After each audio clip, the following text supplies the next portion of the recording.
বন্ধুগণ, আমার হাতে যে সেটটি দেখতে পাচ্ছেন এটি স্যামসাং A13। সমস্যা হলো ফেক্স চার্জিং, অর্থাৎ চার্জ নিচ্ছে এমনটি দেখাচ্ছে কিন্তু চার্জ জমে না। আমি চার্জার কানেক্ট করে আপনাদেরকে দেখাচ্ছি, দেখেন 25% চার্জ দেখাচ্ছে। তো বন্ধুগণ, এরকম সারাদিন লাগিয়ে রাখলে চার্জ বাড়বে না, বরঞ্চ ব্যাটারিতে জমায়িত চার্জ কমতে থাকবে। দেখেন আই চার্জারের কোনো ভ্যালু দেখাচ্ছে না, দেখতে পেলেন? কোনো ভ্যালু দেখাচ্ছে না। তো বন্ধুগণ, এবার আমরা যেটি করব সেটি হলো সেটটি ডিসেম্বলি করে দেখব সমস্যাটি ঠিক কোন জায়গায়। সেটের মডেল, সেটের পিছনে লেখা আছে SM-A135, এটাকে স্যামসাং A13 বলা হয়। তো এবার যা সিম ট্রেটি আউট করে আমরা সেটটি ফটাফট খুলে নেব, ঠিক আছে? ফটাফট ডিসেম্বলি করার পর আমরা দেখব সমস্যাটি ঠিক কোন জায়গায়, চার্জিং পোর্টে না সাব পিসিবিতে না ফ্ল্যাক্স কেবলে। বন্ধুগণ, ফ্ল্যাক্স কেবল পর্যন্ত, অর্থাৎ এটাতে আলাদা কোনো কেবল নাই, কিন্তু ডিসপ্লের কেবলেই ফ্ল্যাক্স কেবল জুড়ে দেওয়া হয়েছে। তো বন্ধুগণ, এবার আমরা সেটটি ফটোফট খুলে নিয়েছি। ব্যাটারি কানেক্টর এবং ডিসপ্লে কানেক্টর ভালো করে ওয়াশ করে অনেক সময় যখন আমরা হটগান দিয়ে হালকা হিট দিয়ে আবার পুনঃস্থাপন করি তখন দেখা যায় যে চার্জ থেকে নিতে থাকে। তো এই পর্যায়ে দেখব আমাদের এটি চার্জ নেয় কিনা। দেখেন 27% দেখাচ্ছে, কিন্তু 0.6 এম্পিয়ার নিচ্ছে, তার মানে এটা ফেক চার্জিং। মোছামুছিতে আমরা এতটুকু পেলাম যে আগে কোনো ভ্যালু দেখাতো না, এখন ভ্যালু দেখাচ্ছে। তো যাই হোক বন্ধুগণ, এই চার্জে হবে না, আমাদেরকে মাদারবোর্ডে ঠিকমতো কাজ করতে হবে। যেহেতু 0.6 পর্যন্ত দেখাচ্ছে, তার মানে আমাদের charging port, PCB board, sub PCB অর্থাৎ নিচে যে বোর্ডটি থাকে সেটি, অর্থাৎ লজিক যেটি সেটি ঠিক আছে এবং কেবলটি ঠিক আছে। সব ঠিক থাকার কারণেই 0.6 দেখাচ্ছে। অনেক সময় দেখায় না যদি বিএসআই লাইন বা আইডি লাইন যদি ঠিক না থাকে। তো আমি যতটুকু বুঝতে পারলাম যে এটি মাদারবোর্ডে মেন জায়গায়, অর্থাৎ এই যে দেখেন এখানে একসাথে দুটি রেজিস্টার দেখা যাচ্ছে। আমরা এই জয়েন্ট রেজিস্টারটি উঠিয়ে নিব, এটাকে আইসি বলা হয় বা জয়েন্ট রেজিস্টার যেটি হোক, যাই বলা হয়, এটা আমরা তুলে নিব এবং বাম পাশে, ডান পাশ বাম পাশ, তো বাম পাশে আমরা একটি জাম্পার টেনে নিব, ঠিক আছে? এটি রিমুভ করার পর, তো আমি হটগান দিয়ে হালকা হিট প্রয়োগ করছি। তো এই পর্যায়ে আমরা উঠিয়ে ফেলবো। হ্যাঁ, উঠে গিয়েছে। তো বন্ধুগণ, এখানে দুটি লাইন দেখতে পাচ্ছেন, ডান পাশে এবং বাম পাশে।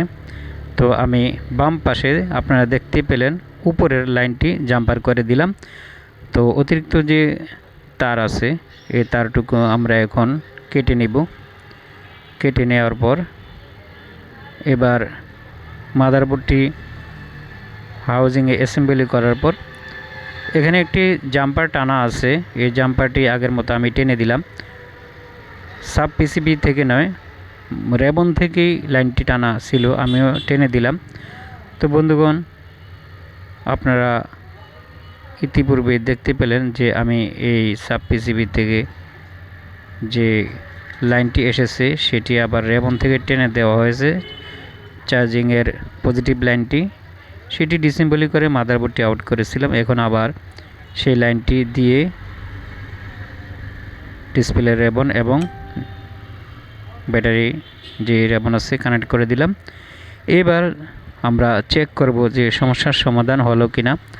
আমাদের আই চার্জারে দ্বিতীয়বার যখন আমি চেক করেছিলাম তখন 0.6 এম্পিয়ার নিয়েছিল। এবার দেখব যে কতটুকু এম্পিয়ার নেয়। বন্ধুগণ, আমরা জানি 1 এম্পিয়ারের উপরে নিতে হবে, তাহলে অ্যান্ড্রয়েড ফোনে চার্জিং ঠিক থাকবে।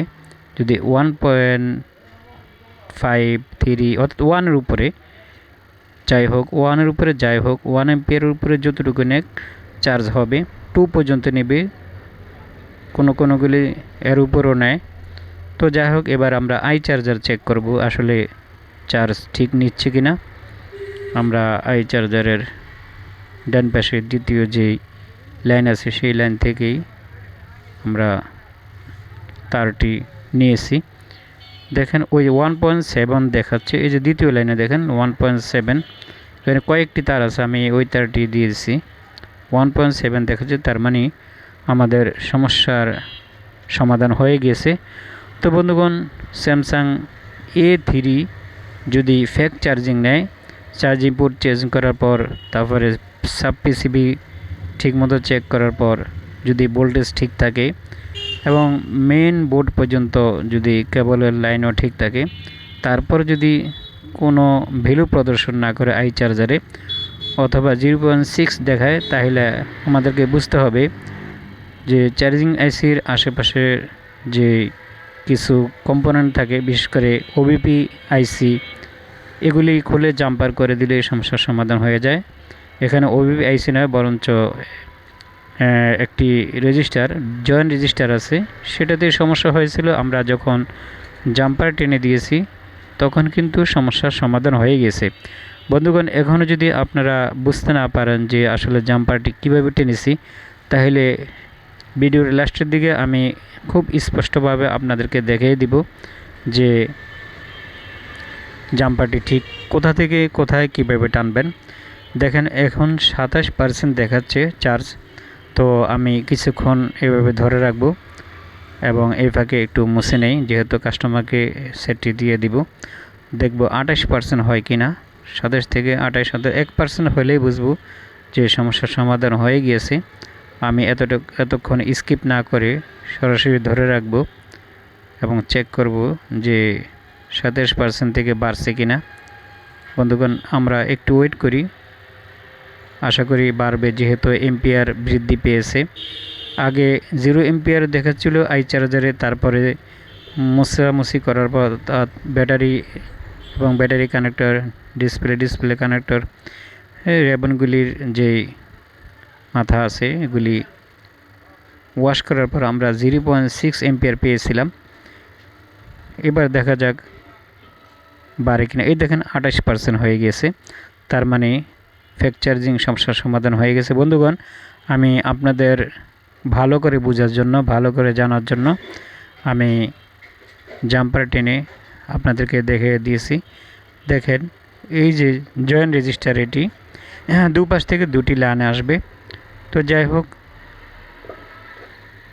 আপনারা যখন বাম পাশের যে জাম্পারটি আছে টেনে দিবেন, বা একটি জাম্পার, যে ডান পাশ বা বাম পাশ যে কোনো একটি জাম্পার টেনে দিলেও কিন্তু হয়ে যায়। তো যাই হোক, আমি বাম পাশেরটি টেনে দিয়েছি, আপনারা এভাবে চেক করবেন, আশা করি সমস্যার সমাধান হয়ে যাবে। বন্ধুগণ, ভিডিওটি যদি সামান্যতম উপকারে আসে, তাহলে কিছু একটা লিখে যাবেন কমেন্ট বক্সে।